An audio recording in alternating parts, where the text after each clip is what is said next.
Welcome to Bias Bash. I'm Arthel Neville. Well, candidates, of course, come under media scrutiny during the presidential race, but here's the question.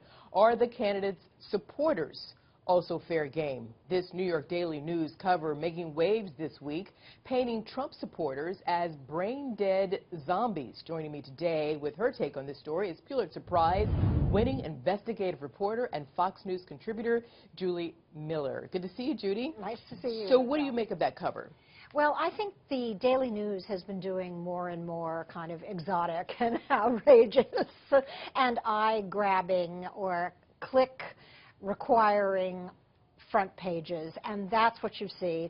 I was not stunned by it because we've seen this from other media outlets as well. I think in general, Arthel, the media are having a tough time figuring out how to cover, in particular, Donald Trump. If you remember, the Huffington Post originally decided that it was only going to cover him in the entertainment section.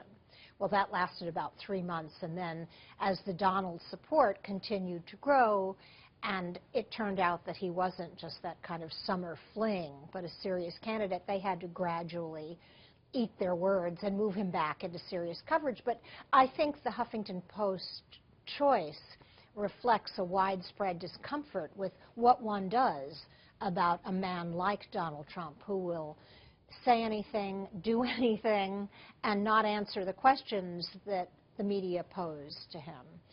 So he's a real challenge, and no one's rising to it very well. Well, CNN's Jake Tapper brought this up in an interview with The Wrap this week, saying, quote, "To attack people who support a candidate is the very height of elitism." Do you agree? Well, you know, I think it's tempting to do it, but my problem with doing that is that I think it's counterproductive. It's bad strategy.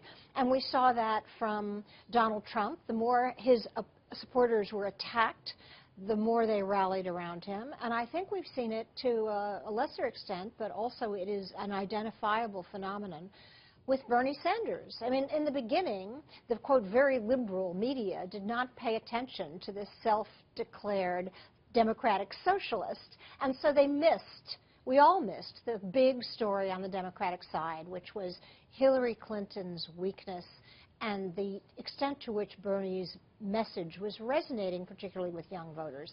But Bernie Sanders understands that you can't attack Hillary Clinton supporters because they're now flocking to him.